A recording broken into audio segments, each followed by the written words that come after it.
Hi, this is Chris Hudson with Connected Home Incorporated, and I wanted to give you a quick overview of controlling your system with the Elan G1 remote. The remote's designed to be very simple and straightforward. While it looks simple, the processor that powers it inside of the equipment cabinet is what's doing all the work and is actually very versatile.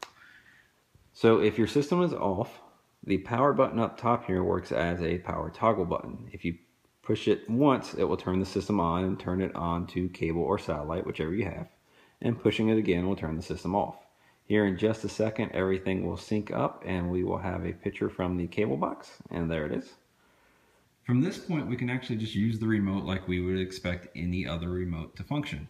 Volume will control your volume of your surround sound receiver. Channel up and down will change channels.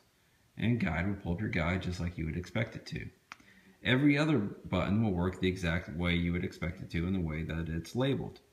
The one exception that's not completely self-explanatory is when you have options on your TV screen like we do now, where it has press A to find channels or B to search.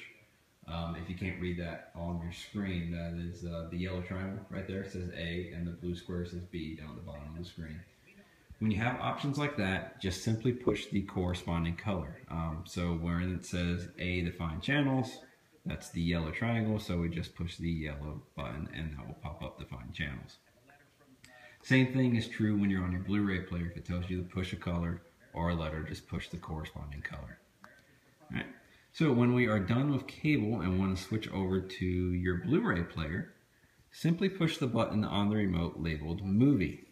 And that will switch everything on over to the Blu-ray player and turn the Blu-ray player on. It may take it a second or two to turn on, and that's completely normal.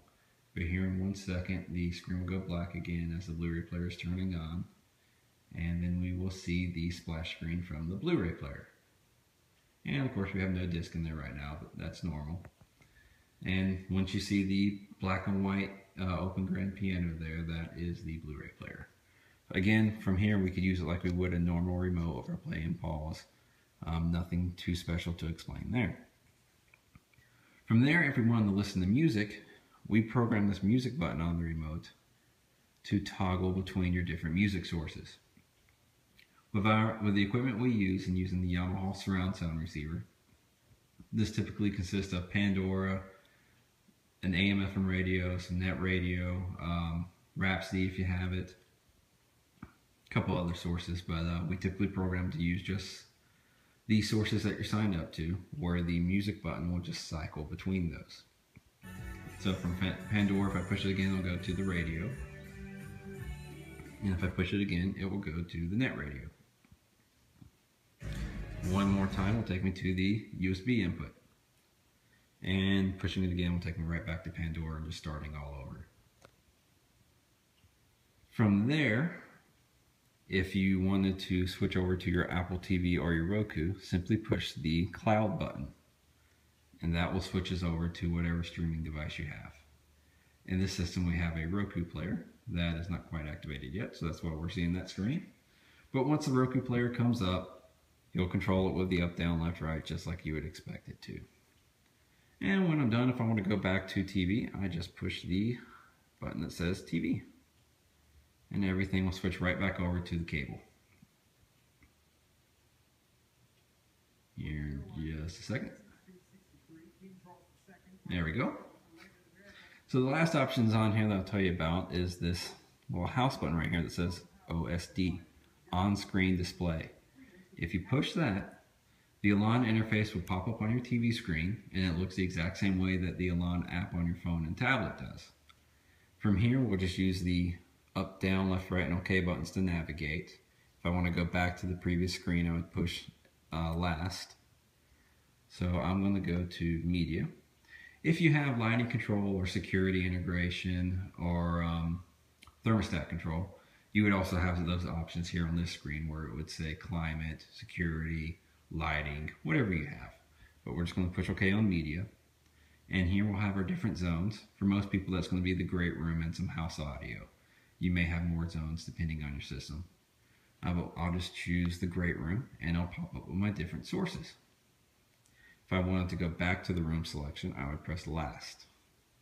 And I could go over to the house audio and press OK on it. And from here I could choose a music source for my house audio if I wanted to, such as the net radio. Now, using the Yamaha built-in services, it will take it a little bit to pop up. It's not the fastest in the world to integrate with the Elan system. But if you've purchased a separate music streamer, this will go much faster. It'll be a lot more instantaneous. But what's built into the Yamaha does work, and it is included at no extra cost. And as you see here, it just takes it a minute to pop up. And once it pops up, then I could use my up, down, left, right to navigate and choose what I want. If I want to go back to the source selections from this page, I would push the media button, and that takes me back to my different sources I could choose. I can also turn this zone off by pushing the power button.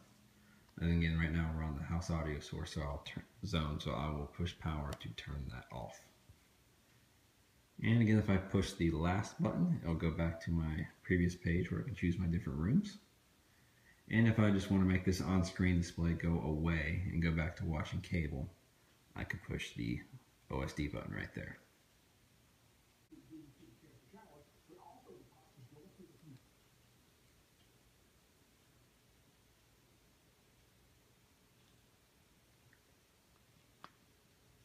And when I'm done, I'll just push my house audio button, And when I'm done, I will just push my little on-screen display button here again to make it go away and go back to cable TV.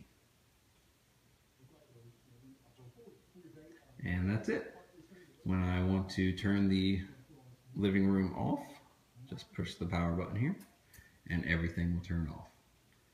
And again, I'm Chris with Connected Home Incorporated, and if you guys have any questions, you know how to contact me. Thank you.